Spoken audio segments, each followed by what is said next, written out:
Hey, this is Gene again. Um, kind of disappointed the last video I put out there. Not many people watched, and it was one of the first ones that I got through without having too much stuttering issues after my stroke and all that. I don't think maybe I labeled it well. I know I have less than 400 subscribers, so I know a lot of people are not going to do it. It's just strange to me. The most view I ever got was I was talking about my TV. I think I had like 18,000 views. And I was just talking about my TV, my new TV, what I liked about it, what I didn't like about it, or when I criticized a pundit on YouTube, and I got 15,000 views. Some of the stuff, the really important stuff, nobody really cares, and that kind of like leads in my entire video today. It's strange how this, as a society, as humans, as a species, we're very easily led to whatever they want us to be. So I'm going to talk a couple things where this has happened, and it's not one of those things that I want everybody to go down the rabbit hole in every situations, because sometimes it's not a good thing to do.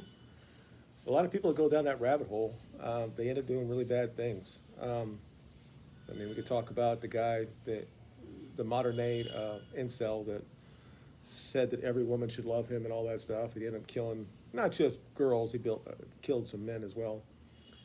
But if you go down the rabbit hole too far and you don't have the, I guess, the sense to get yourself out of it, when you're feeling that what you've seen is changed you so bad, now you have to go out and do something about it.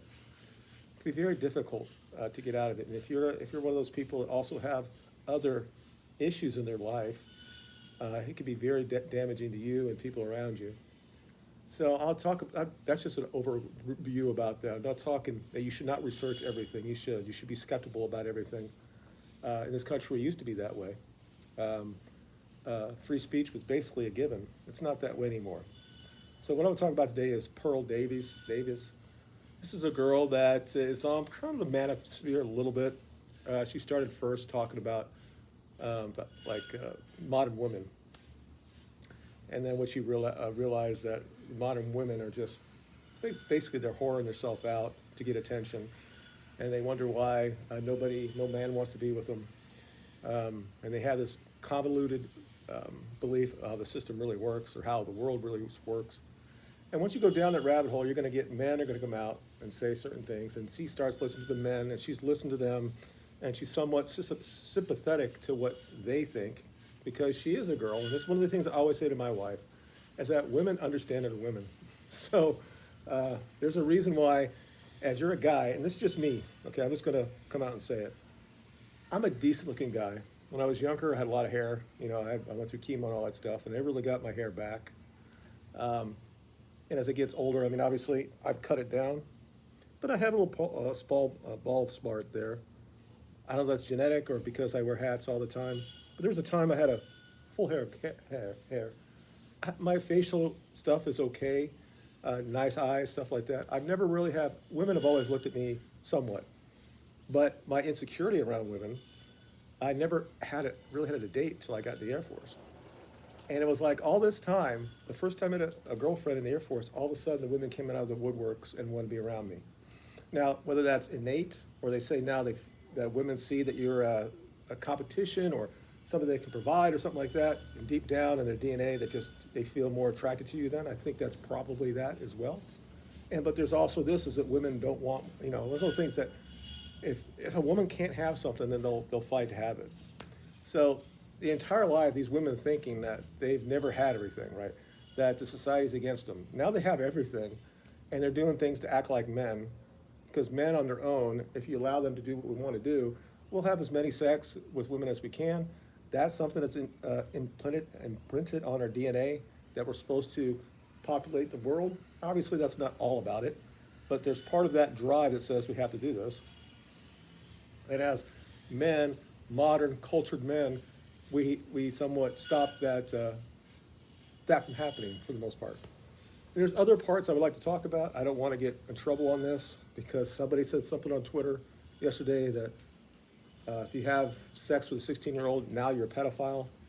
That's not what the dictionary means. I think actually Pearl brought this up. This is right before she got pretty much canceled online, but Well, I talk about it. Let me talk about it really quickly, and I'll say why she got in trouble.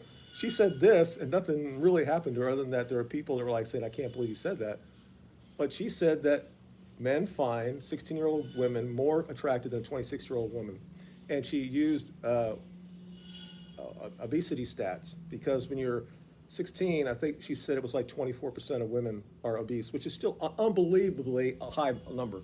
When I was in high school, there was probably one or two, and they would be considered overweight right now. They were just above what their BMI should be, right? When I was in school, I carried about 20 pounds in my section. I was probably the biggest kid in the school, one of the biggest kids in the school, and everybody shamed me. And even though I was at that point, I was almost 6 foot, and it kind of like I didn't really show it. I wasn't like pooping out anywhere. I'm basically the same weight that I weighed in high school, and I gained a couple more inches over the years, and you actually fill out a little bit. But and people are like, oh God, if they do that, they're pedophiles. And I'm like, well, there's a difference in the law about how you look at sexual assault, or if you're somebody like 30 years old and has sex with a 16-year-old, that it would be considered sexual assault. They can't consent. It depends on what state you are and all other things. And I just made it very similar, very simple thing. I don't think it's correct, but I know when I see a 16-year-old, there's something that's innate about me, and I'm 58, and I see somebody. I hate to say the word. It sounds so weird, and I don't know what it is. But when women start going through that change, that they become women, that there's something that's beautiful about them. It doesn't mean you can have sex with them on the road because you're a dirty old man. But I'm telling you, there's something that goes through with that, and it's part of evolution. That if we're supposed to spread our seed, we see that as somebody is more fertile than someone 26-year-old.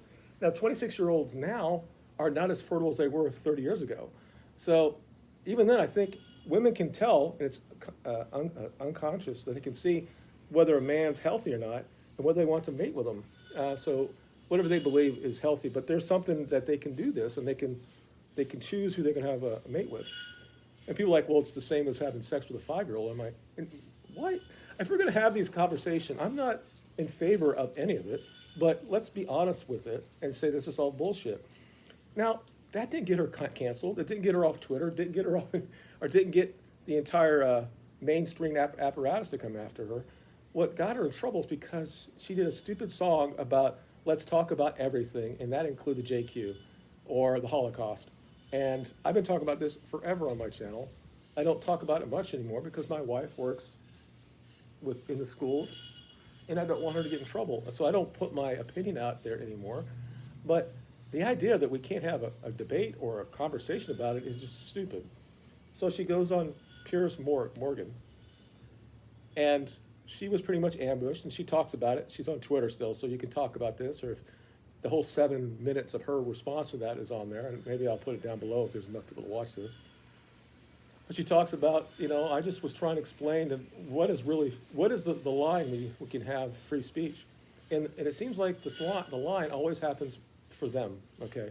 So I just want to talk about how I started this whole video about that as a society, as humans, people in the West, whatever, how easily we're led.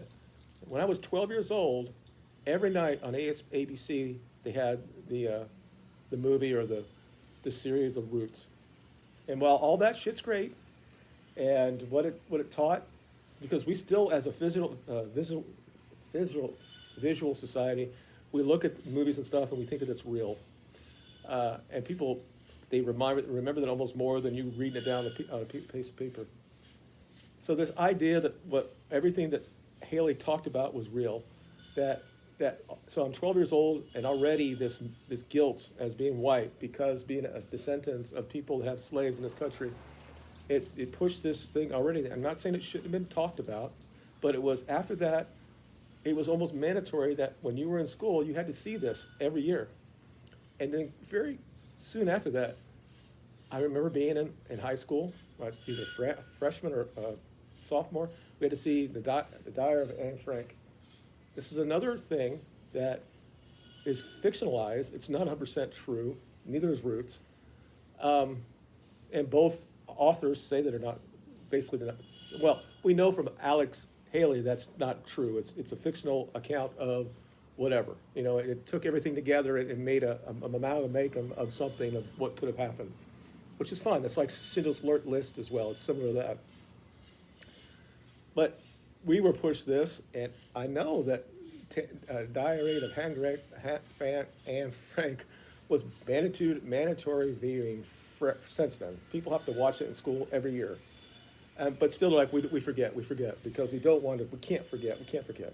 So this is where, when she told Pierce that where's the line? The line is in those areas. And really, for the slavery issue, it's not really. You can still have a conversation about it, but most people will apologize and say, well, it's the biggest sin in the history of humans or the United States. It's the original sin. I said it before on my videos before. So we still say it, and we still have guilt about it, even though we had nothing to do about it. But as far as talking about the Jewish question, how much power that they have in all parts of society, how the Holocaust is a narrative.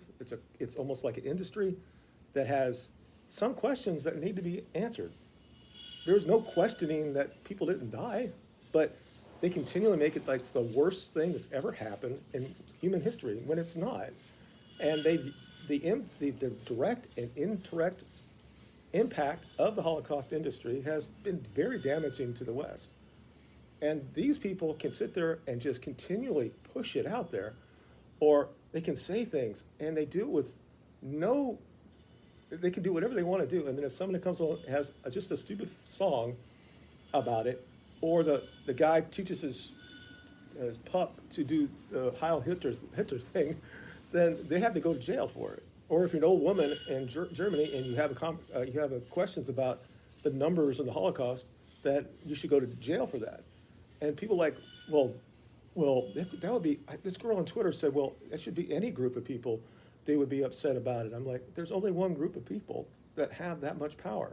And is it anti-Semitic to say this?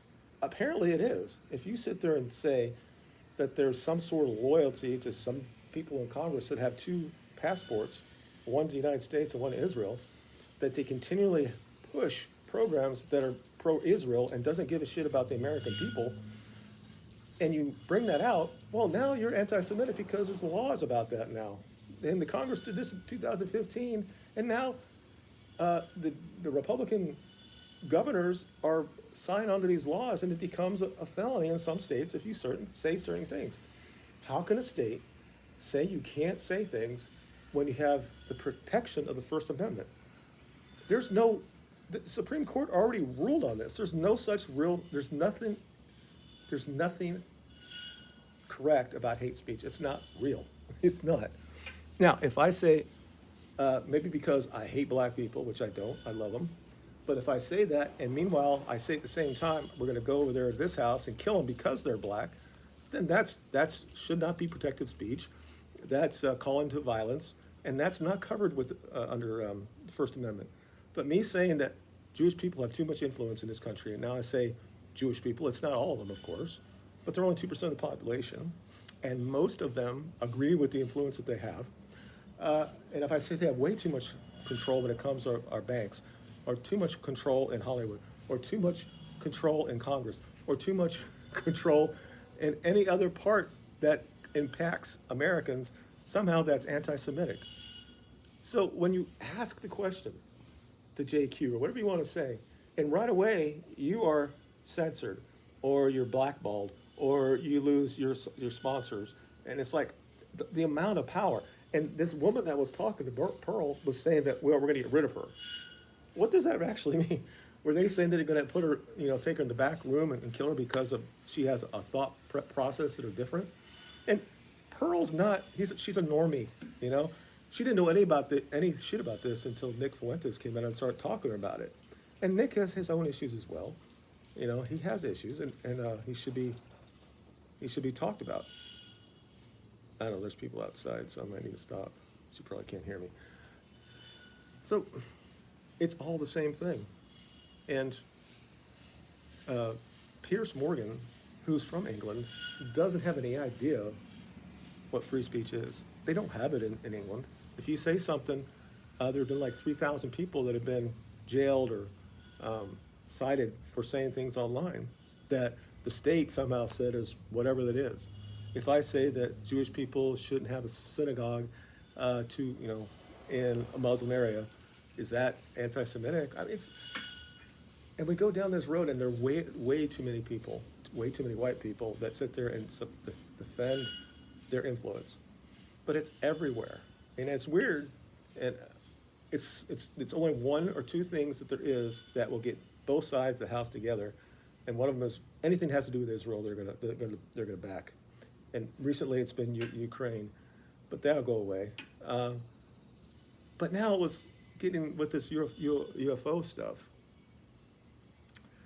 It's like both sides are like want to find out what's going on, and I think this is another thing. As a society, we've been conditioned for probably 40 years, which is similar to the race thing or the Jewish thing or whatever. They've been pushing this idea or trying to change the narrative to people so we'll accept it when they come. That we won't just all of a sudden just have a breakdown of society, that everybody kills each other because there's quote unquote no more religion because it was just us all along, right? So they've been pushing this forever, and now it's coming out that all this stuff's been going on, and I'm just watching. I'm like, well, they're being very vague. It's like I worked in programs that were above top secret. They're SSI that were compartmentalized, and they talk about this in the Congress thing. And I'm watching it, and I'm like, oh, that's interesting. And all of a sudden, this guy talks about an incident that happened in Vandenberg in 2003. I'm like, we didn't go to Florida. Yeah, I was there. Now, I had left the skiff at that point, so I wasn't working with them. But I know everybody that was still there. And there's no way that happened. And if it did, there's just no way. I mean, he talks about this thing was 100 yards long, up and down, like a square, or cube, I guess, that it happened twice that day, that it went after some of the security guards. And I'm like, there's no fucking way. I'm like, he said 8:40 in the morning. I'm like, we're out there running by the range.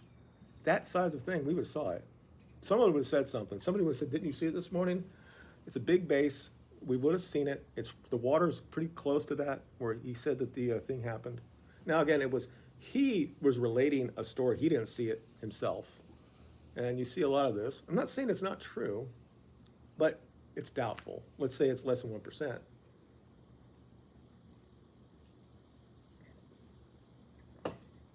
So you have to understand when the guy again, you have this problem with the whistleblowers. Like guys from ARS comes out, talks about what Hunter Biden and all that stuff. But when you talk about UFOs and you're talking about somebody who works at Intel for his entire career, and then he comes out, you have to be very skeptical about that. Because this is something they've always done. They did it with JFK. This is what the government does. They do things that have where the public focuses their attention there instead of what's actually happening. You could actually happen with Biden, that they're like, oh yeah, we're just going to take care of this right here because it's just it was very small things, but the actual indictment that said he's going to get away with all that said that it was every other crime he could have done during this time. And they tried to get that through that judge, and the judge, because she was a Trump appointee, I guess she didn't buy off on it when it said like it was going to basically absolve him of anything he could have done during that time frame.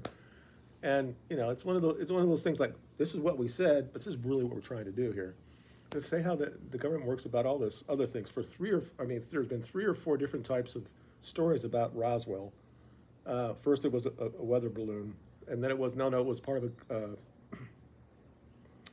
a program that we had. The bodies were like mannequins or something like that we checked and see.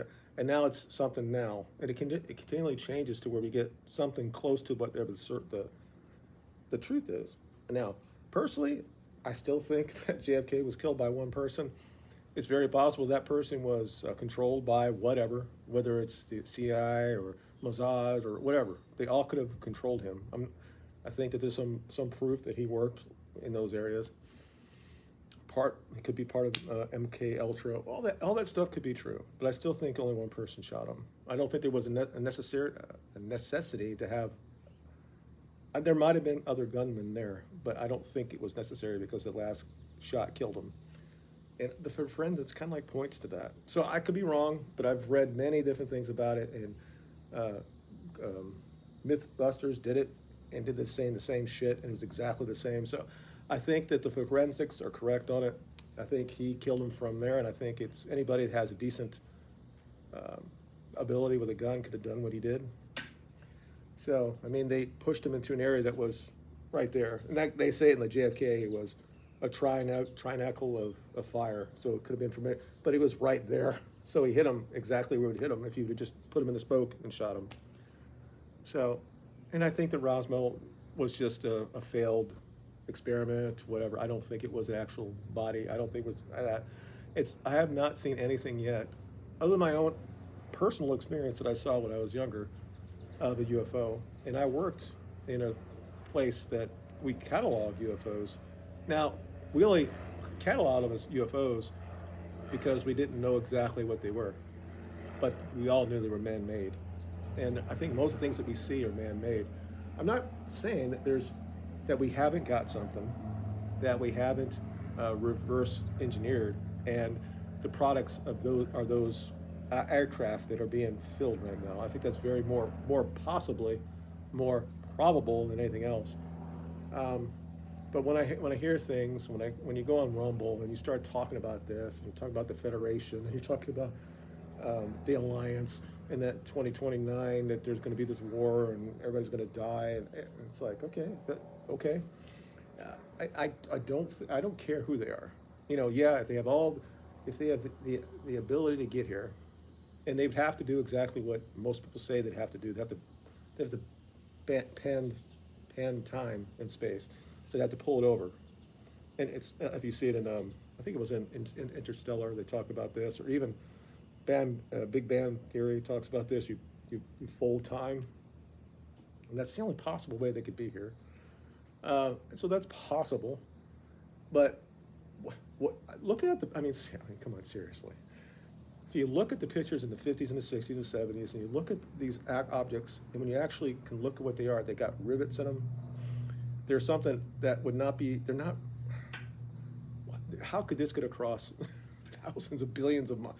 I just don't see it. I think it's something that was man-made. I mean, the Nazis were making this shit. There's very few things that I've seen in my life that I would say, my God, that's can't be man-made. The triangle haircloth, we were testing this stuff in the 50s and 60s, and then people started seeing it in the 80s over in England and everything else, and now we know what they are. And we still have them now, and they still think that they're not UFOs. They're man-made. They're test aircraft. And I think the people, well, Gene, how could we go from 1903 to being on the moon in 69? It's like, and we only did it with a, like, 64K of memory, and whatever. Come on. It was a hard thing to do. It was the greatest things ever for man. I don't think that the aliens helped us with that. I think we're a species that split the atom to have the most diabolical type of bomb ever made. Why couldn't we get a rocket into space and then just basically take float to the moon? I mean, come on, it's like a glider. It's still a very unbelievable experience that we did. But this all goes back to free speech. What's considered free speech? It's like the United States, totally forgot about it. And there are things people can't talk about. We can talk about other things. We can continually say this person's the worst person ever just because of the color of their skin. We can always talk about stuff like that, but we cannot talk about who really has influence in this country. And if we do, somehow that makes you anti-Semitic. And for her part, I hope that she'll open up more people's minds to this. There's nobody that says we should do like they've done in other countries and just basically expel the Jews. That's not going to happen here, because somehow we are tied to them, because the Jews somehow are related to Christianity, because we somewhat came from the same book, even though deep down they don't. They don't believe. They don't. They don't look at Gentiles as their equal. They just don't. So anyway, let me know what you think below. As a guy, I would love the. I'm not gonna say the UFO thing to be true. I'm not sure that I want to have 60 or 70 different species, and then all of them happen to be benevolent, but then a couple of them aren't, and we have to have wars with them for the next thousands of years. That's not what I want. I mean, it would be nice if somebody like maybe like Star Trek and somebody came down and gave us something that would help people. Who knows what that would be? Do we want to be them? I mean, we're our own human people. We have our own issues. My issue with all of this is that you should be able to discuss it. You may not agree with what I have to say. It's the same thing with when you first start going, when you kind of wake up. You go down that rabbit hole, and it's like, how far do you want to go? You want to stay at where Shapiro is, or do you want down where Nick is at, or do you want to continue to go down the rabbit hole? Because it's not healthy.